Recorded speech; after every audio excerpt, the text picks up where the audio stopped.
কোনোভাবেই আপনার ক্ষতি করা হবে না এবং এদেশের শিক্ষা ব্যবস্থা ক্ষতি করবে না। আমরা দেখব যে মানে এই কাজটা করলে আপনার সুশিক্ষা নিশ্চিত করার পথটা আরো বেশি গতিশীল হবে, আরো বেশি শক্ত হবে। সুতরাং সেই জন্য হয়তো আপনাকে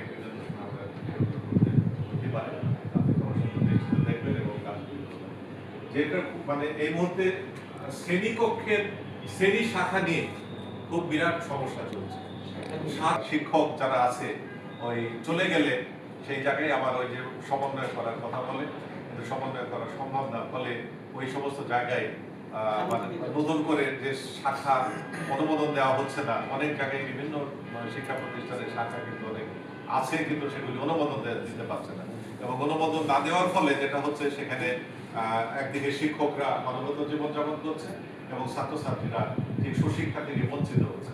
সুতরাং এই শাখা খোলার ব্যাপারটা যত সহজ করা যায় সেটা কি কি প্রতিবন্ধকতা আছে প্রয়োজনে আমরা একটা বলতে পারবো।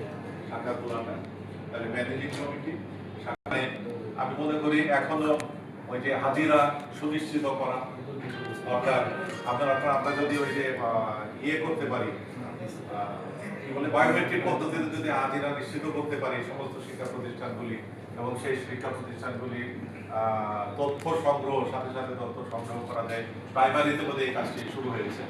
আমরা তথ্য সংগ্রহ করলে একদিকে শিক্ষকদের উপস্থিতি যেমন মানে নিশ্চিত হবে, ঠিক শিক্ষকরা উপস্থিত হওয়া মানেই পরবর্তী পর্যায়ে শ্রেণী কক্ষের কার্যক্রম সুবিধা হবে।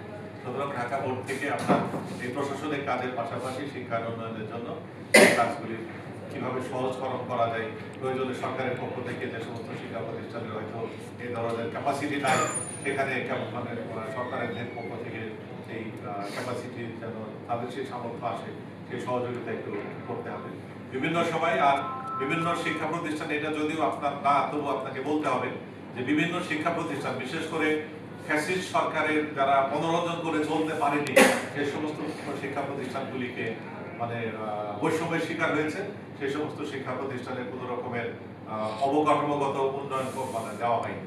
সুতরাং এই মানে বৈষম্যের শিকার শিক্ষা প্রতিষ্ঠানগুলি যেন অবকাঠামো উন্নয়নের ক্ষেত্রে আমরা সহযোগিতা পাই আপনার কাছ থেকে, সে প্রত্যাশা করছি। এবং আপনার সুশিক্ষা নিশ্চিতই ধারণ করেছেন, বলেছেন, আমরা ইনশাল্লাহ আপনার সাথে থেকে সেই বাংলাদেশে একটি সুশিক্ষা নিশ্চিত করার পক্ষে শিক্ষক কর্মচারী ঐক্যজোট অধ্যক্ষ সেলিম ভূঁইয়া স্যারের নেতৃত্বে আমরা আপনার পাশে থেকে এদেশের শিক্ষা ব্যবস্থা এগিয়ে নিয়ে যাই।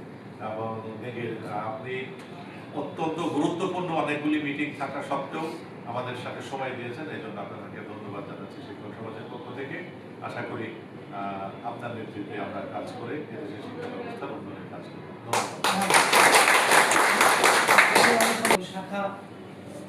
শাখা অলরেডি আছে, কিন্তু টিচাররা ওখানে হয়তো শিক্ষক শাখা যেহেতু অনুমোদন পাচ্ছে না, এই জন্য অনুমোদন না পাওয়াতে ওই শিক্ষকদের এমপিওভুক্ত হচ্ছে না, আবেদন করে হচ্ছে।